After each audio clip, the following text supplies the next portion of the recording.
Pourquoi? Parce que s'il n'y a pas le caractère de Christ, Jésus a dit, le diable vient, Satan vient, le prince de ce monde vient et il n'a rien en moi. Si tu gagnes 100 millions, mais qu'il y a le visage de l'orgueil, ça veut dire que Satan a quelque chose en toi. S'il a quelque chose en toi, ça veut dire qu'il peut venir à tout moment et puis souffler dessus. En fait, avoir le caractère de Christ va déterminer la longévité de ce que tu vas accomplir.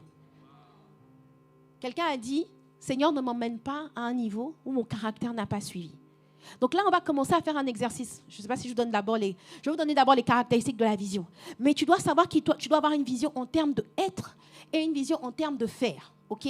Je vais aller vite sur la vision et puis on va faire l'exercice. Et puis, ou bien on fait la pause? Non, on continue? OK. OK. Donc, je dois avoir une vision en termes d'être, une vision en termes de faire. Mais je vais te parler de quelques caractéristiques de la vision. Dans mon livre sur la vision, j'explique les sept caractéristiques d'une vision inspirée de Dieu. OK? La première des choses, c'est que, évidemment, ta vision doit être conforme à la volonté de Dieu. Et c'est pour ça que l'apôtre Yves dit que la bataille du destin est une bataille qui se remporte dans la prière.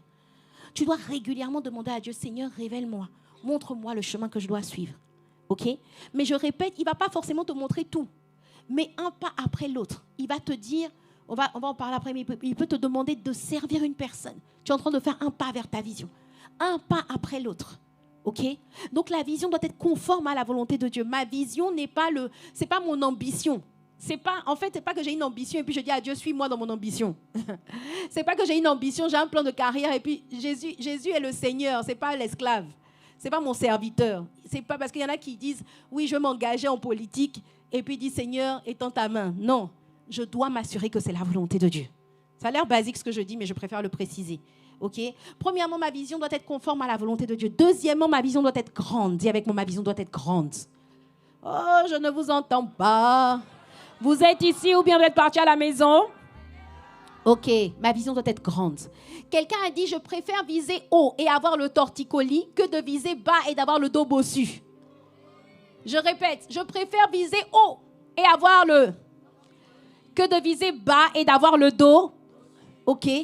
Donc, une vision qui vient de Dieu doit te dépasser. Tu dois sentir que tu n'es pas capable de l'accomplir. Quand le Seigneur a donné cette vision de la cité royale, je suis sûre que Maman Maud, l'apôtre Ivan se disait, mais comment on va accomplir ça? Il faut que tu sentes que c'est au-delà de tes forces et de tes capacités. Parce que là, on va travailler sur la vision. Mais avant de travailler, il faut que tu comprennes que la vision doit te dépasser. Elle doit te sembler inaccessible. Si la vision que tu as à cœur d'accomplir, elle te semble trop accessible et facile, va encore chercher Dieu. Il faut s'étirer parce que Dieu est un Dieu de miracles. Dieu veut faire des choses extraordinaires. La Bible dit que Dieu faisait des choses extraordinaires par les mains de Paul. Dieu veut faire des choses extraordinaires par tes mains. Oh, je n'entends pas ton amen. Donc ne limite pas Dieu, ne l'étouffe pas. Laisse la vision céleste s'exprimer à travers toi. OK? Oui, Dieu va pas en fait, quand on va travailler sur la vision tout à l'heure, il faut que tu te sentes incapable de l'accomplir. Mais quand tu te sens incapable, tu es sur le bon chemin. Parce que c'est quand je suis faible que sa puissance s'accomplit en moi. OK? Dieu veut que tu rêves grand. Dieu veut que tu penses extrémité de la terre. Dieu veut que tu penses expansion, multiplication. Alléluia. Il y a trop de gens qui disent, je veux créer un petit business. Je veux créer une petite association. Je veux créer un petit, quoi d'autre? Donne-moi un autre petit. Un petit groupe, une petite église, une petite association, une petite société, une micro-entreprise, tout est micro. Bien aimé, si tu penses petit, tu vas rester petit. Si tu veux passer d'une vie banale et ordinaire à une vie extraordinaire, commence à changer ta vision. Commence à avoir une vision extraordinaire. Une vision extraordinaire est ce qui va te faire passer de l'insignifiance à l'importance. Dis avec moi un bon amen. Si tu rêves petit, tu vas rester petit. Mais je déclare que tu ne resteras pas petit au nom de Jésus. Tu vas travailler sur ta vision et ta vision va te dépasser. Et parce que tu auras vu l'invisible, tu vas pouvoir accomplir l'impossible. Amen. Ça, c'est le deuxième point. Le troisième point, c'est que ta vision doit être liée aux autres. Un jour. Oh, c'est quoi, vous avez froid, hein? Je viens vous réchauffer. Ok. Un jour, il y a une sœur qui est venue voir l'apôtre Ivan. Et la sœur, le pasteur Ivan voulait l'aider à découvrir sa vision. Et il lui a demandé, quand tu fermes les yeux, qu'est-ce que tu vois?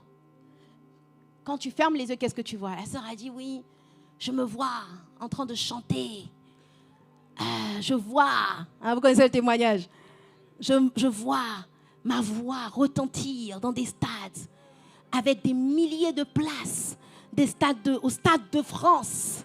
Je me vois chanter, bon j'extrapole un peu, je me vois chanter, je vois machin, je me vois aller aux extrémités de la terre, au Canada, en Autriche, en Italie, et ma voix transperce. Et l'apôtre il va me dire, ah, ok. Et puis il lui a dit, mais, et les gens dans tout ça, ils font quoi? Les gens? Quels gens? Mais ils sont où? Et elle a dit, mais non, mais les gens qui assistent à tes chants, ils ressentent quoi? Leur vie, en quoi leur vie est impactée? Ah, ben je n'avais pas pensé à ça. En fait, ça ne l'intéressait pas. En fait, il y a plein de gens qui vont te dire, pasteur, comment tu as fait pour devenir pasteur? Parce que moi, quand je me vois, je fais des rêves, je me vois en train de prêcher à des multitudes. Je dis, ah bon, et les multitudes, là, elles vivent quoi? Ah, ça, je ne sais pas. En fait, ça ne les intéresse même pas. Tout ce qu'ils veulent, c'est eux au centre de la vision. Non, la vision qui vient de Dieu n'est pas une vision égocentrique, c'est une vision christocentrique. C'est une vision où on voit Christ formé dans la vie d'autres personnes. Dis avec moi un bon amen. Donc, ta vision ne peut pas être une vision inspirée si on ne voit pas, et c'est ce qu'on va travailler tout de suite, il faut qu'on voit quel est l'impact sur la vie des gens. Parce qu'au jour du jugement, Dieu ne va pas te demander combien de voitures tu as roulé. Il ne va pas te demander, donne-moi les clés montre-moi tous les actes de vente que tu as signés. Dieu ne va pas te demander combien de maris tu as mariés. J'espère que tu vas en épouser un seul. Dieu ne va pas te demander combien de perruques tu as attachées sur ta tête. Dieu ne va pas te demander combien de contouring tu as réalisé. Dieu va te demander où sont les âmes qui devaient passer à travers toi de la pauvreté à la richesse. Où sont les âmes qui devaient passer de l'impudicité à la sainteté? Où sont les prostituées qui devaient maintenant marcher en nouveauté de vie? Où sont les drogués qui devaient marcher dans la sobriété? Où sont les âmes? Dis avec moi, où sont les âmes?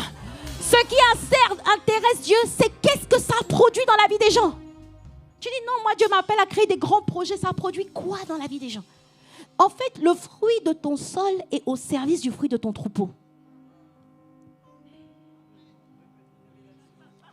Le fruit de ton sol, les bonnes œuvres que tu dois accomplir, c'est pour servir le troupeau. Ce n'est pas juste pour dire que j'ai accompli une bonne œuvre. Oui, mais ça a produit quel impact? Si tu as écrit un livre, il y en a qui aiment écrire les livres. Non, moi je suis à mon 4e livre. Mais donne-moi les témoignages.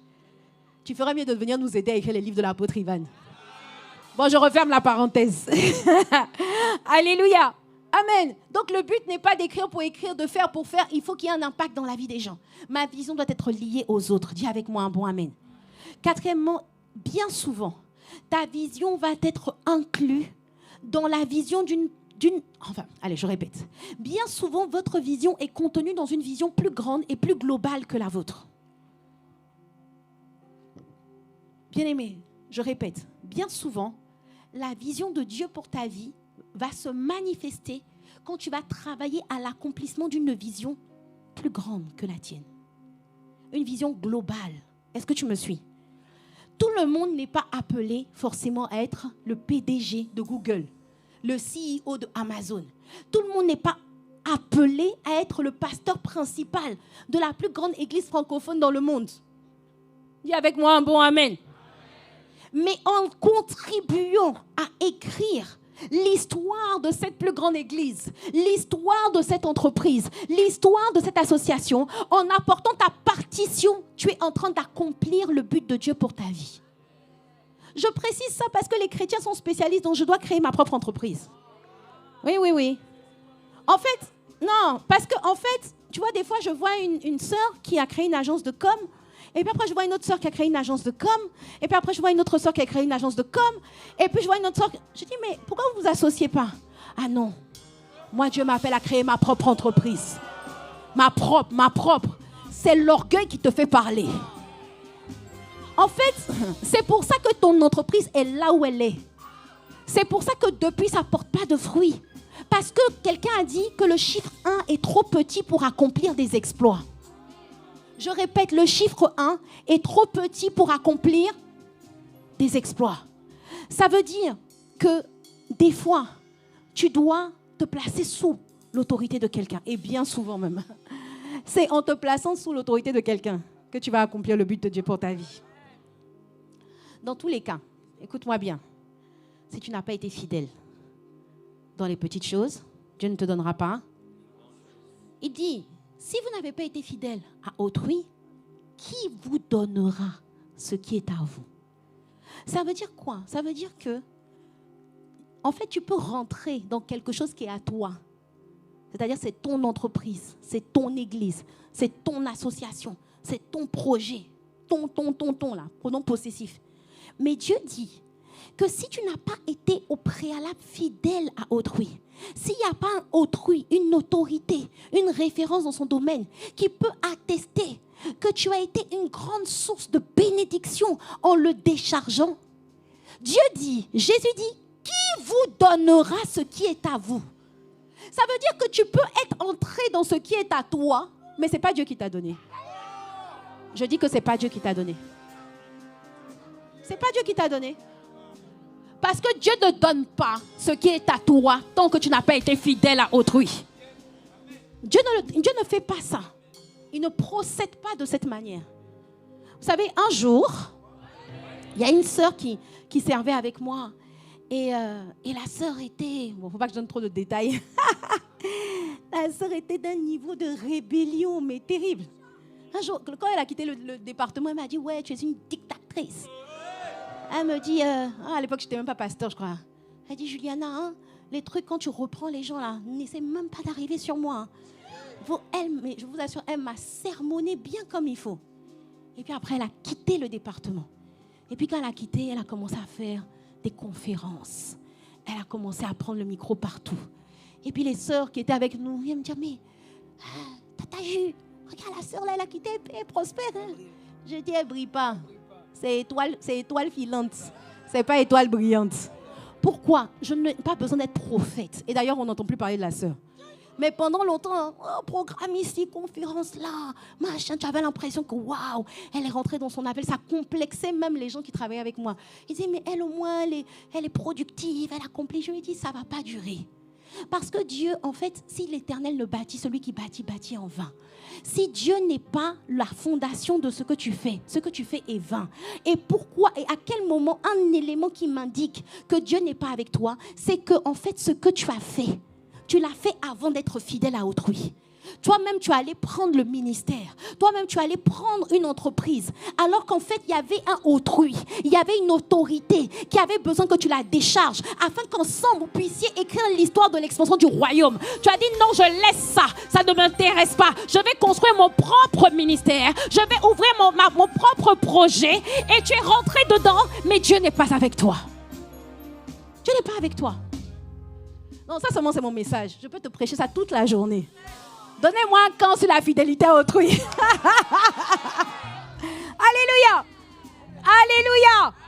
Bien-aimé, je te dis qu'il faut toujours chercher à être fidèle à autrui. La fidélité à autrui, pour moi, ne s'arrête jamais. Il n'y a pas un moment donné où on estime qu'on est fidèle à autrui puis on arrête. Il y a toujours un autrui, c'est-à-dire il y a toujours une autorité que tu dois servir et décharger. Parce que tu ne peux pas récolter ce que tu n'as pas semé. Tu ne peux pas demander qu'on te serve alors que tu n'as pas servi quelqu'un. Qui aujourd'hui peut rendre témoignage de toi en disant que tu es un serviteur fidèle, loyal, qui décharge, qui porte les armes, qui est efficace?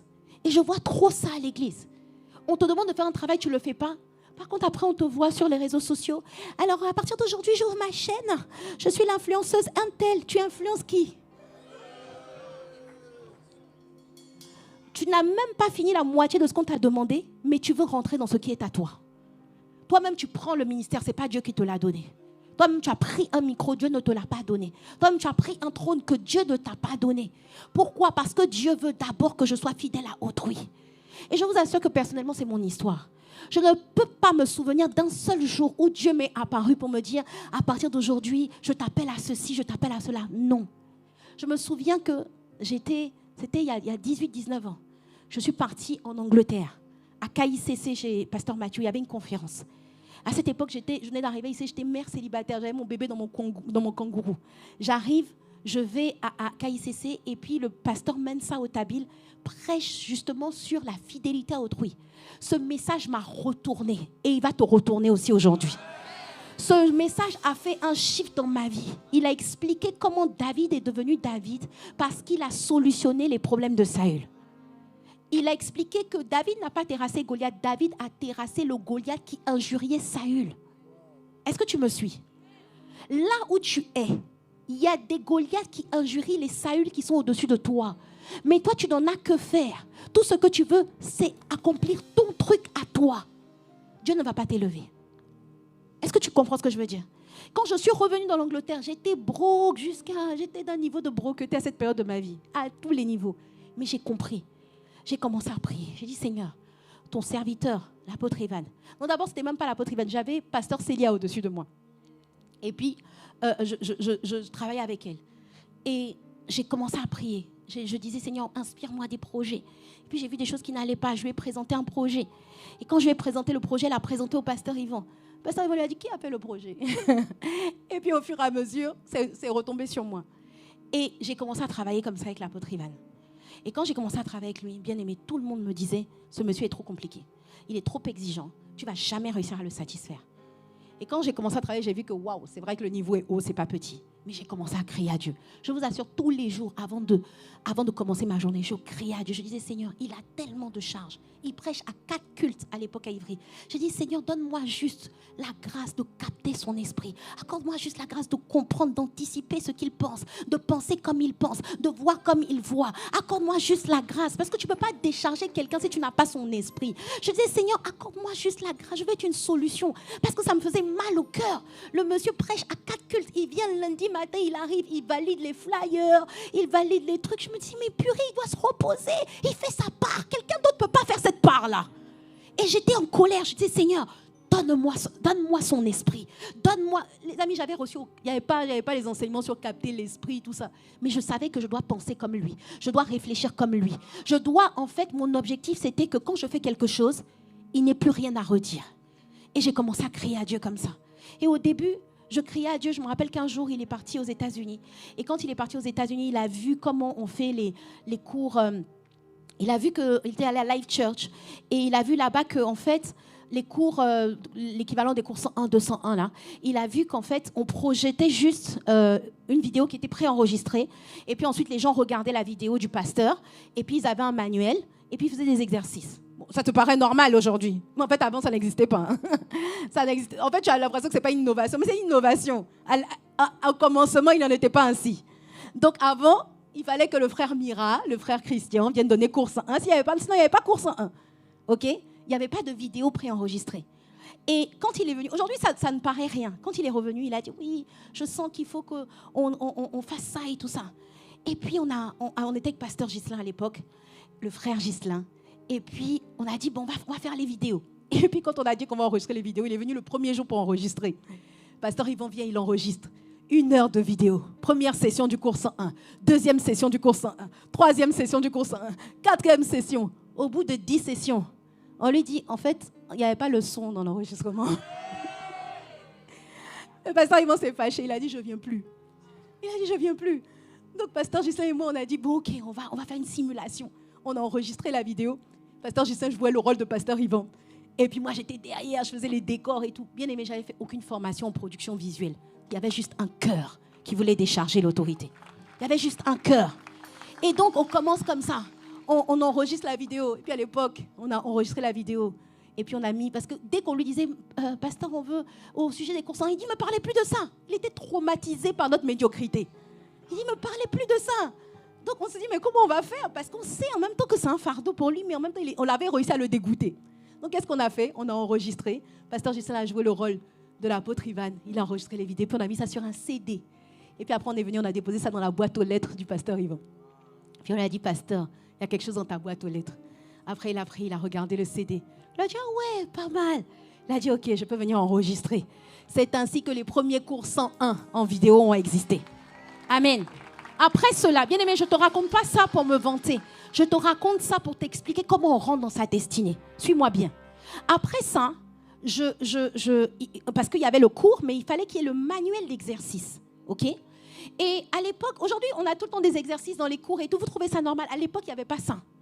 Et donc, il nous avait envoyé un exemple de manuel et il a dit, bon, maintenant qu'on a enregistré les vidéos, il disait qu'il faut que lui, il écrive le manuel. Moi, je me disais, mais le monsieur, notre père, il a déjà payé le prix pour enregistrer la vidéo. Laisse-moi faire le manuel. Il me dit, non, t'inquiète, c'est à moi de faire le manuel. J'ai dit, oh, je vais essayer. J'ai essayé, je me suis enfermée. J'ai commencé à écrire. Et puis après, un jour, je lui ai envoyé une ébauche. J'ai dit, ah, voilà le manuel, le premier manuel de cours 101, voilà un exemple. Il m'a dit, waouh!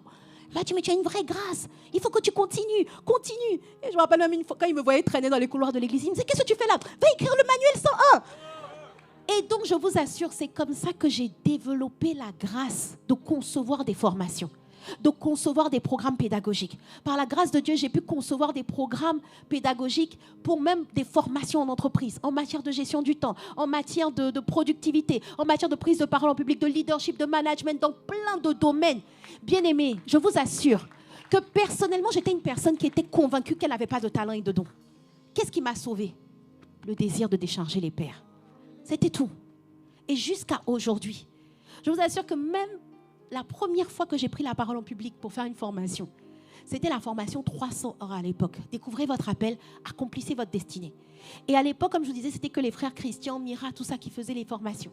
Et donc, moi à l'époque, j'étais juste une jeune fille. J'avais quoi, 25 ans, même pas. J'étais toute jeune. 25, 26. Bon, aujourd'hui, 25, 26, c'est vieux. Mais à l'époque, nous, 25, là, j'étais la plus jeune du coin. Il n'y avait pas EJP, tout ça. Donc, quand j'arrive, je commence à concevoir la formation 301 et je conçois tout. Mais il n'y avait pas de contenu, il n'y avait pas de cours, il n'y avait rien. Donc, je conçois tout, ce qu'on doit faire, tout ça, machin. Et j'envoie au pasteur Yvon. Il me dit, waouh, magnifique. Et puis maintenant, il faut donner la formation 301. Et je dis, ah, mais qui va donner la formation parmi les AP? Il y avait 4 AP à l'époque. Mira, Christian, Ghislain, et puis, je ne sais plus c'est qui d'autre. Pasteur Yann, Manfundou. Il me dit, mais c'est toi-même. Il m'a répondu comme Pharaon a répondu à Joseph. Qui d'autre que toi peut donner cette formation si ce n'est que toi-même qui a conçu, toi-même qui a reçu la révélation de comment il fallait le faire. Toi-même va donner la formation. C'est ainsi que, voilà comment pour la première fois de ma vie, je prends un micro et je dispense une formation. Et là, les vies sont touchées, les gens sont transformés. Je découvre que j'ai une aisance, que j'ai la grâce de parler, que j'ai la grâce d'enseigner, que j'arrive à le faire de façon méthodique, structurée, etc. Mais bien aimé, à aucun moment Dieu s'est révélé à moi pour me dire qu'à partir d'aujourd'hui, tu vas être pasteur, ou tu vas prêcher. On m'a jamais... Les amis, tu sais, toi, tu as eu des visions de Dieu grâce. Moi, ça me contourne toujours. Toujours. Des fois, je dis, mais Seigneur, pourquoi moi, j'ai jamais les visions? Pourquoi on dit jamais, ouais, je vois sur toi. Quand tu as sauté, j'ai vu S, A, M. Moi, j'ai jamais eu ça. Dis avec moi, C'est-à-dire que même des fois, quand Dieu grâce, là, je me mets là, je prie. Aujourd'hui, la vision va tomber sur moi. Rien du tout. Je crois que Dieu a choisi de me parler avec la fidélité à autrui. Ah, dis avec moi un bon amen. Et donc, je te dis que c'est comme ça que je découvre la grâce d'enseigner la parole de Dieu.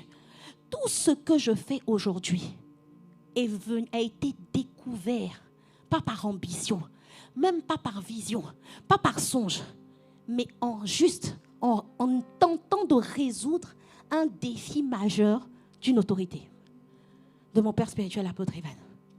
Tout ce que je fais, je t'assure, tout ce que je fais. Et aujourd'hui, jusqu'à aujourd'hui, je ne peux pas me servir avant de l'avoir servi. Je ne peux pas. Là, récemment, je vous ai dit, j'ai sorti 2 livres. Mais en fait, ce que beaucoup ne savent pas, c'est que moi, je travaille à la rédaction des livres du pasteur Yvan. C'est-à-dire, on prend ses enseignements, on compacte. Des fois, il écrit à partir de 0, mais on corrige, on restructure, etc. Et en fait, pendant l'été approchait, un pack conférence approchait, et j'avais envie de sortir un livre pour la conférence. Sauf que, en fait, je ne pouvais pas me mettre sur mon livre parce que j'étais en train de travailler à la rédaction des livres sur la ceinture de la vérité, la cuirasse. Voilà, la ceinture de la vérité est déjà sortie, mais on faisait tout pour faire sortir la cuirasse de la justice pour un pack conférence. Si c'était toi, tu allais dire non, Dieu m'appelle à écrire mon livre. Tu allais dire à l'apôtre Ivan, je ne serai pas disponible pendant les 3 semaines à venir. Tu allais mettre ça de côté, tu allais écrire ton livre. Personne n'allait acheter ton livre. Je te dis en même temps, personne n'a acheté ton livre. Mais je te dis, on a travaillé jusqu'au 15 juin, je crois, qu'on a travaillé. Pas conférence, c'est le 30 juin. Jusqu'au 15 juin, on a travaillé sur le livre de l'apôtre Ivan, sur la cuirasse de la justice. Donc pour moi, je me disais déjà que c'était mort, que je n'allais pas pouvoir sortir mon livre pour la conférence. Et puis un jour, je me dis, bon, on est à 15 jours, mais je vais quand même essayer. Je vais essayer d'écrire un livre. Et puis on verra bien si ça aboutit. Maintenant que j'ai les défis majeurs de l'apôtre Ivan actuel, maintenant que, en tout cas, j'ai quand même bien travaillé, je peux quand même un peu essayer de faire quelque chose que Dieu m'a mis à cœur. Donc je me dis, bon, je vais essayer. Je commence à écrire un livre. J'écris, l'inspiration coule. Ça coule. Et je me rappelle qu'on était pendant la chambre haute, la première chambre haute. Je croise l'apôtre Ivan, je dis, non, mais cette semaine, je me consacrais à l'écriture de mon livre. Il m'a tapé là. Il m'a dit, tu le mérites, tu as été fidèle. Il m'a dit, tu as été fidèle. Et rien que cette phrase, je sentais que l'onction était sur moi. Je dis, l'esprit de la rédaction de mon père Ivan est sur moi. Je prends, j'écris infatigable, j'écris nuit et jour, jusqu'à ce que je me rends compte que le livre est trop gros, il faut diviser en deux, ça fait 2 livres. Et voilà comment, et je vous assure, qu'en 15 jours, j'ai reçu un renfort. Je ne sais pas d'où ça venait. Tout le monde me disait, je peux t'aider à écrire, je peux t'aider à corriger. En 15 jours, j'ai écrit, on a corrigé, on a tout nettoyé dans le livre. Si tu trouves une faute, appelle-moi. Voilà, c'est un peu prétentieux. Il se peut que tu trouves une faute. Mais en tout cas, on a fait du travail propre. On a fait les visuels. On a fait la communication. En 15 jours, j'ai reçu du renfort de personnes qui m'ont dit, je veux t'aider, je veux te décharger. Parce qu'on récolte toujours ce qu'on a semé. Et je vous dis, en toute humilité, c'est juste pour te donner un exemple. J'ai sorti peut-être 1000 livres de chaque. Tout est fini. Tout est fini pendant la conférence, quasiment. Pourquoi? Parce que quand tu as été fidèle, et c'était pareil pour mon premier livre, quand tu as été fidèle à autrui, c'est Dieu qui te donne ce qui est à toi. Mais tu dois toujours te soucier. Même aujourd'hui, je suis à ICC La Défense. Mais j'ai pas fini je continue quand même de travailler sur les projets d'autrui. C'est-à-dire que je continue quand même à me préoccuper de En fait, il doit toujours avoir un instant T, un Goliath d'un Saül que tu es en train de terrasser. Oh! Toujours. Ne te dis jamais, à partir d'aujourd'hui, je suis arrivée sur mon trône. Je n'ai plus rien à faire, maintenant je vais m'occuper de moi. Dieu ne sera plus avec toi. Dieu aime un cœur. Les cœurs qui ne supportent pas de voir l'autorité accablée. Vous savez, des fois, quand le pasteur Yvon se fâche, il nous ramasse, il nous reprend. En fait, ce qui me fait mal, ce n'est pas qu'il me reprenne. Ce qui me fait mal, c'est que je n'ai pas réussi à le décharger. Je n'ai pas réussi à soulever le Goliath. Je n'ai pas réussi à prendre à terrasser. Je me dis, ça veut dire que je n'ai pas fait ma part. Est-ce que tu me suis? Et je ne suis loin d'être satisfaite, loin de penser que je fais ma part suffisamment. Mais c'est juste un cœur. Et j'ai envie de communiquer ce cœur à ma génération. J'ai envie de communiquer ce cœur. Vous savez, récemment, j'ai vu un frère. Bon, je ne vais pas donner trop de détails, sinon on va savoir. Mais le gars, il a sorti plein de livres. Et puis, il est fier de venir me montrer ses livres. J'ai dit, mais tu as sorti des livres? Oui, j'en ai sorti 5. J'ai dit, mais ton père n'a sorti aucun livre. Ça ne te dérange pas? Il me dit, ouais, moi j'ai proposé mon aide. Mais j'ai dit, non. Je dis, tu ne peux pas sortir tes livres si ton père n'a pas sorti ses livres. Tu dois te battre. You have to fight. Tu dois te battre pour être fidèle d'abord à autrui. Ça doit te déranger, ça doit te démanger. Tu dois pas être à l'aise avec le fait que toi, tu es en train de jouir de quelque chose dont ton père ne jouit pas encore. Tu dois pas être à l'aise. Donc toi, tes révélations sont plus profondes que les révélations de ton père. Oh, Dieu m'appelle à écrire des livres. Viens nous aider à écrire les livres de l'apôtre Ivan. Non, bon, pardon, si peut-être que le pépé va me reprendre, mais je parle avec mon cœur. Alléluia. Viens nous aider. Viens. En fait, ta vision est contenue dans une vision plus grande que la tienne. Dieu ne va pas te dire bon et fidèle serviteur, parce que tu vas écrire tes propres trucs à toi. Ça, c'est une vision égoïste et égocentrique. Et Dieu n'est pas égoïste. Dieu pense en termes de famille. Dieu pense en termes d'orchestre, où chacun a sa partition à jouer, où chacun a sa touche à jouer. Mais parce que ma génération est égoïste, chacun veut faire sa chose à lui de son côté, et ça porte un petit fruit. Pourquoi pensez-vous que les Juifs sont puissants économiquement? Ils travaillent ensemble. Ils travaillent ensemble. Les Arabes travaillent ensemble. Tu vas la dernière fois, je suis allée dans une pharmacie, il n'y avait que des Chinois. Les Chinois, ils vont travailler ensemble. Travailler ensemble. Viens avec moi, travailler ensemble. Ils sont en train de poursuivre une même vision. Et c'est pour ça que ça aboutit. Mais nous, chacun veut chercher son intérêt. Voilà pourquoi le peuple est faible. L'impact est faible. Mais si on se liait tous, en train de se battre pour une vision que Dieu a donnée à un père. Samuel est en train de se battre pour accomplir la vision de l'apôtre Ivan pour la jeunesse.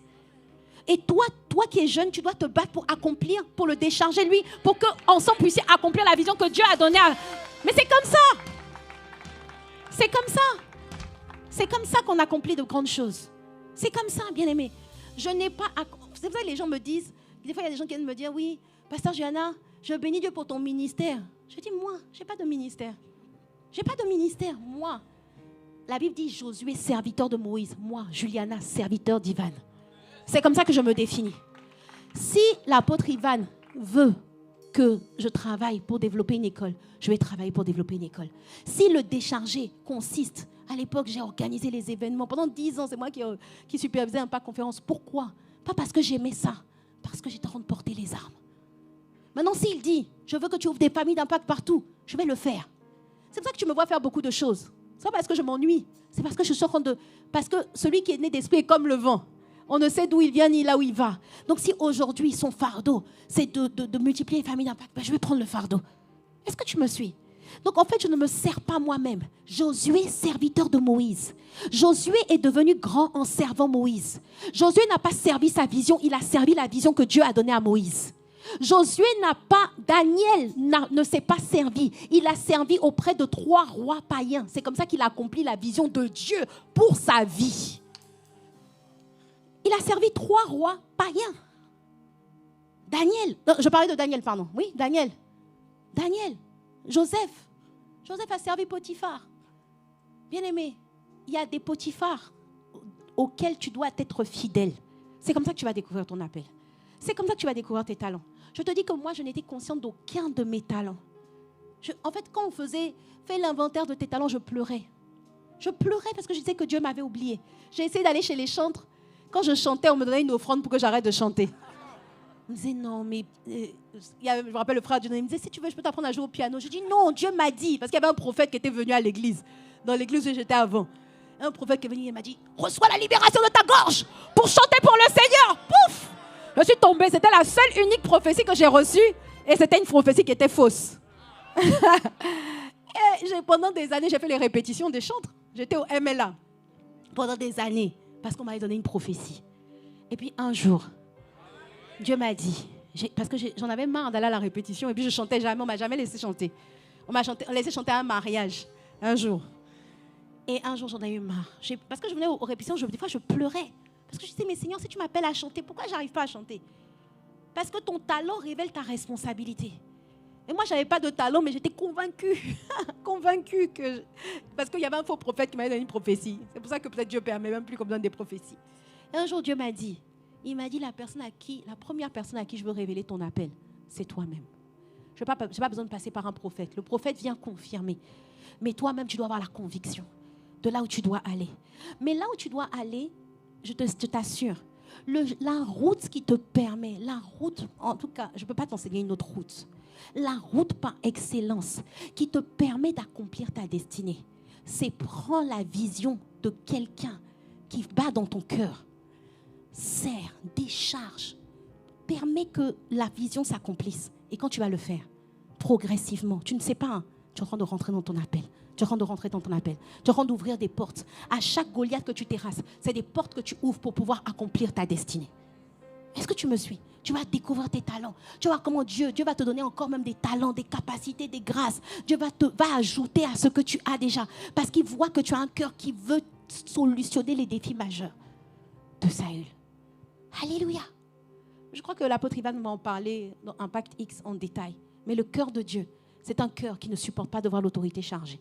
Le cœur de Dieu, c'est un cœur qui veut solutionner d'abord les problèmes d'une autorité supérieure.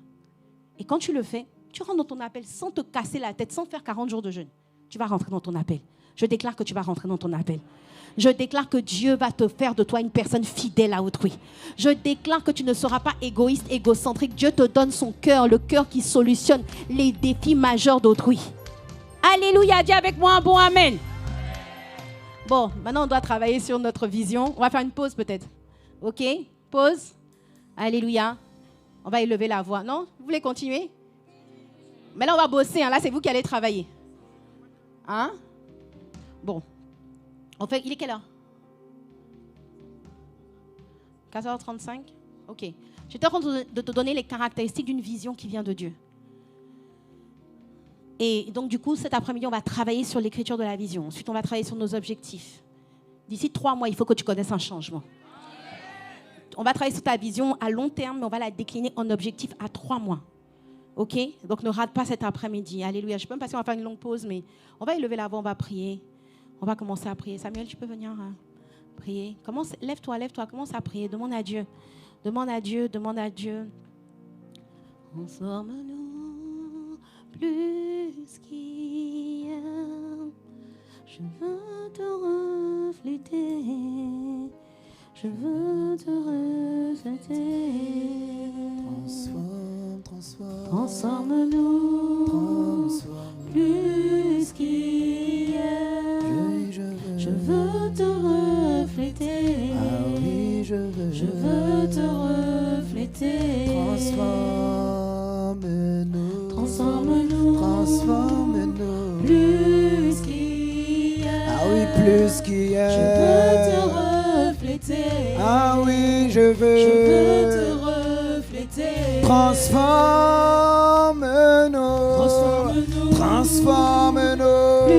Shalamandalabazia. Ah oui, je veux Kalabazia. Ah oui, je veux Kadabazia Nalamazia. Transforme-nous.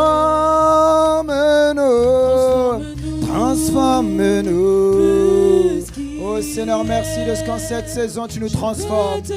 Tu nous transformes à ton image et à ta ressemblance, oh Dieu. Merci Seigneur pour une telle parole. Oh Seigneur, merci pour un tel feu libéré. Seigneur, merci pour une telle journée de transformation. Merci Seigneur de ce que ce camp est un laboratoire de la transformation divine. Merci Seigneur de ce que nous allons sortir de ce camp avec la puissance de Dieu manifestée dans nos âmes intérieures et au travers nous, oh Dieu. Merci de ce que ton image, ton caractère, le fruit de nos entrailles, le fruit du sol et le fruit de nos troupeaux seront manifestés à partir de ces 3 mois. Seigneur, on verra dans ces 3 mois, avant la fin de cette année, avant le décompte pour rentrer dans l'année suivante. Seigneur, merci de ce que nous allons constater que de nous sort une nouvelle version, Seigneur, une version extrêmement productive. Oh, je ne sais pas pour toi, mon frère, ma soeur, mais je suis en train de voir mon homme intérieur, mon esprit, et je suis en train de te voir devenir extrêmement fécond, extrêmement productif. Oh Seigneur, merci de ce qu'il y a quelqu'un qui va être transformé en une image beaucoup plus fidèle à toi, une image beaucoup plus fidèle au Christ Jésus qui a marché sur la terre et a manifesté la gloire. Oh Seigneur, merci de ce que tu as été élevé en gloire et de ce que tu as manifesté une génération de Christ. C'est cette génération que nous sommes et nous allons être le relais de Christ sur la terre. Nous allons être ton relais, oh Dieu. Ce que tu as commencé, tu vas le continuer avec nous. Tu vas le continuer avec mon frère. Tu vas le continuer avec ma soeur. Une multitude, une race de Christ est en train de se lever dans notre génération, est en train de se lever dans ma génération. Et ensemble avec mon frère, ma soeur, qui avons quitté la mentalité de l'égoïsme, merci Seigneur de ce que nous allons sortir. Une génération de Christ va être sortie. Une génération, une multitude. Et le plus petit sera au minimum 1 millier, oh Dieu. Mais merci de ce que des soixantaines de milliers, des soixante-dizaines de milliers, des millions de personnes vont sortir de mon frère, vont sortir de ma soeur. Des milliers d'œuvres, des projets qui vont impacter les nations, des projets de transformation des nations vont sortir de toi et moi, mon frère, ma soeur. Oh Seigneur, nous voulons te dire merci. Merci Seigneur pour la grâce de la transformation. Merci pour cette journée de transformation. Merci de continuer ce que tu as commencé. Tu as commencé par Christ Jésus. Tu vas le continuer au travers nous. Nous te sommes reconnaissants, ma Père. Merci pour ta présence. Merci de ce que tu as commencé une œuvre excellente, une œuvre glorieuse. Cette saison marque la fin de la stérilité dans ta vie et dans ma vie. Amen. Marque la fin de l'improductivité dans ta vie. Amen. Ce camp marque la fin de l'infertilité, mon frère, ma soeur. Cette saison, toi et moi, nous serons connus pour être des personnes fécondes. Et pas simplement fécondes, extrêmement fécondes. Oh, est-ce qu'il y a quelqu'un qui veut bénir Dieu pour une telle parole? Waouh! Oh, je croyais que tu allais acclamer et en même temps tu allais faire monter des cris de joie parce que c'est le réveil d'une génération. Oh Seigneur, merci. Merci pour ta grâce. Merci pour ton amour. Merci pour tes compassions. Nous te bénissons, Seigneur. C'est dans le glorieux nom de Jésus, nous t'avons ainsi prié. Amen, amen, amen, amen. Alléluia. Gloire à Jésus. Donc on a été bénis à cette première session. Donc on va faire une pause. Une pause, on va reprendre à... C'est pas la peine de faire 1 heure de non. pause. Non, 45 minutes. Ok, on fait 45 minutes. On fait 45 minutes, donc on se donne rendez-vous à 15h30. Ok, 15h30. 15h30 ici même, on reprend notre session avec un atelier pratique. D'ici là, que Dieu vous bénisse et à tout à l'heure. On est ensemble.